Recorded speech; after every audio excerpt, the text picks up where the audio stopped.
Hello guys, welcome to our channel. ഇന്ന് നമ്മൾ പോകുന്നൊരു യാത്ര എന്ന് പറഞ്ഞത് മാമ്പഴത്തറ ഇല്ലേ, മാമ്പഴത്തറയിലേക്കാണ് പോകുന്നത്. അപ്പം ആദ്യമേ ചാലിക്കര അക്വഡക്റ്റ് എന്ന് പറയുന്നൊരു സ്ഥലമുണ്ട്. അവിടെ ഒന്ന് കയറി അവിടുന്ന് നേരെ മാമ്പഴത്തറ, അവിടുന്ന് അമ്പനാട് ഹില്ല്, അവിടുന്ന് തെന്മല വഴി തിരിച്ചു വരാനാണ് പ്ലാൻ. അപ്പം നമ്മൾ പോകുന്നത് പുനലൂരിൽ നിന്ന് ലെഫ്റ്റ് ടേൺ ചെയ്താണ് പോകുന്നത്. അപ്പോൾ യാത്രയുടെ കാര്യങ്ങളും തുടർന്ന് നമ്മൾ കണ്ട കാഴ്ചകളും എല്ലാം ഈ വീഡിയോയിലുണ്ട്. അപ്പോൾ നമുക്ക് ഈ കാണുന്നതാണ് മാമ്പഴത്തറ വ്യൂ പോയിൻ്റ് ആണ്. മാമ്പഴത്തറ വ്യൂ പോയിൻ്റ് നല്ല ഭംഗിയുള്ള കാഴ്ചയാണ്. മലനിരകളും പച്ചപ്പും നല്ലൊരു കാഴ്ചയാണ്. എല്ലാവരും ഇത് പോയി കാണണം. കണ്ടില്ലെങ്കിൽ വളരെ വലിയ നഷ്ടമാണ്. കാണുന്ന മിക്ക വീഡിയോകളിലും, മാമ്പഴത്തറ പോകുന്ന വീഡിയോകളിൽ ഈ ട്രാക്ടർ നമുക്ക് കാണാൻ പറ്റും. ഞങ്ങളും കണ്ടു ഈ ട്രാക്ടർ. അത് കയറി വരുന്ന ആ ഒരു ഭംഗി, അത് വളരെ മനോഹരമാണ്. ആ കയറി വരുന്ന കാണാൻ.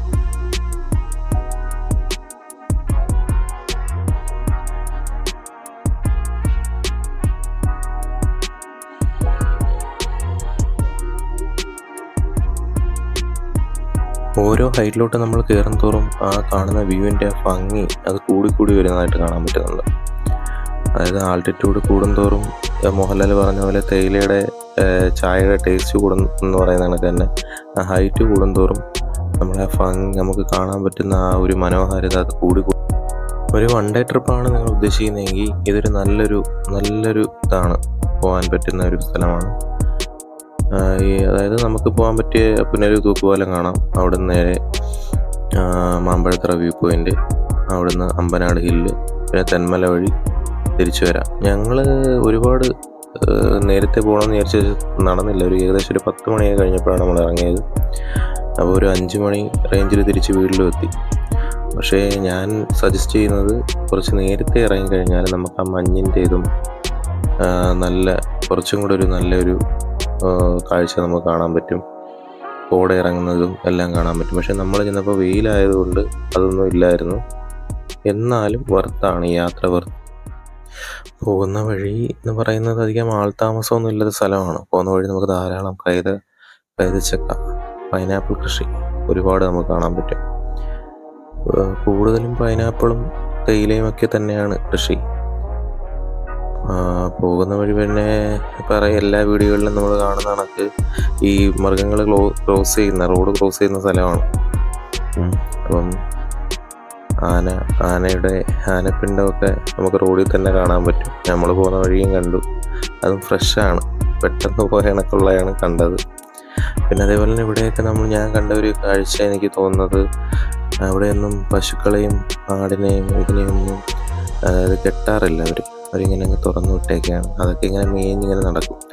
എനിക്ക് തോന്നുന്നതെല്ലാം മേഞ്ഞിട്ട് തിരിച്ച് തന്നെ വീട്ടിൽ ചെല്ലുമായിരിക്കും, അറിയില്ല. പിന്നെ കുറച്ച് ആൾക്കാരെയൊക്കെ കണ്ടു. എനിക്ക് തോന്നുന്നു ഈ തേയില കൃഷി അതൊക്കെ നടന്നവർക്ക് താമസിക്കാനായി പറ്റിയ ക്വാർട്ടേഴ്സും കാര്യങ്ങളൊക്കെ ആയിരിക്കണം. അതൊക്കെ ഉള്ളൂ. അല്ലാതെ വലിയ ഇതണക്ക് ട്രാക്ടറുകൾ, സാധനം കൊണ്ടുപോകുന്ന ട്രാക്ടറുകൾ, മലനിരകൾ പോലെ കാണുന്നില്ലേ, അതാണ് കൈതച്ചക്കയാണ്. മൊത്തം കൃഷി ചെയ്തേക്കുന്ന കൈതച്ചക്കയാണ്. അപ്പം ആ കൈതച്ചക്കകൾ തന്നെ കൃഷി ചെയ്യുന്നതിൻ്റെ മുകളിൽ ആ മലകൾ അത്രയും ഹൈറ്റിൽ ട്രാക്ടറുകളും കാണാൻ പറ്റും. ചെറിയ ട്രാക്ടറുകളും JCB ഒക്കെ അങ്ങനെ അതിൻ്റെ മണ്ടയിൽ കയറിയെന്നറിയാൻ വയ്യ. അത് ഞങ്ങൾ പറഞ്ഞ് ചിരിക്കുകയും ചെയ്തു, എങ്ങനെ എൻ്റെ മണ്ടയിൽ കയറിയെന്നുള്ളത്. പിന്നെ പ്രാണികളൊന്നും വന്ന് അത് നശിപ്പിക്കാതിരിക്കാൻ വേണ്ടിയുള്ള ഓരോ ട്രാപ്പുകളൊക്കെ ചെയ്ത് വെച്ചിരുന്നത്. ഒരു പശു റോഡിന് അവിടെ കയറിയിരിക്കുന്നതേ. എങ്ങനെയാണ് നമ്മൾ സൂക്ഷിച്ചും കണ്ടും പോകണം, അത്രേ ഉള്ളൂ. റോഡിന് നടുക വെട്ടിച്ചൊക്കെ പോകണം.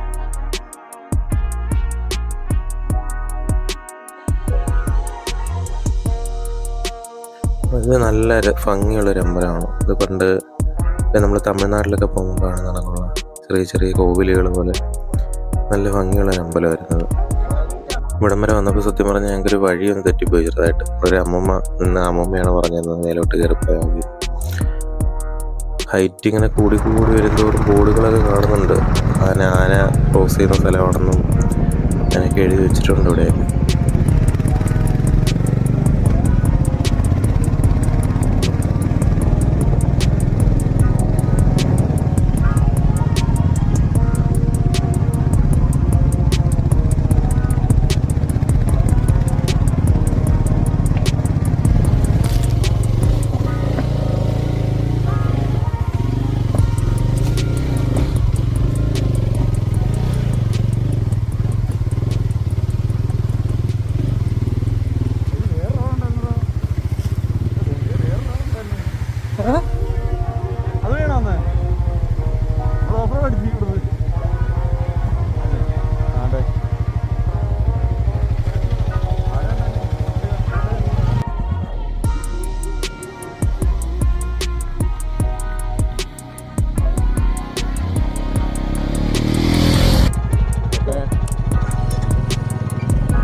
അപ്പോൾ അത് കാറ്റ് വരാനാണ്. എന്തെങ്കിലുമൊക്കെ കാണൂടെ, നമുക്കറിഞ്ഞാത്ത എന്തൊക്കെ പരിപാടികളുണ്ട്.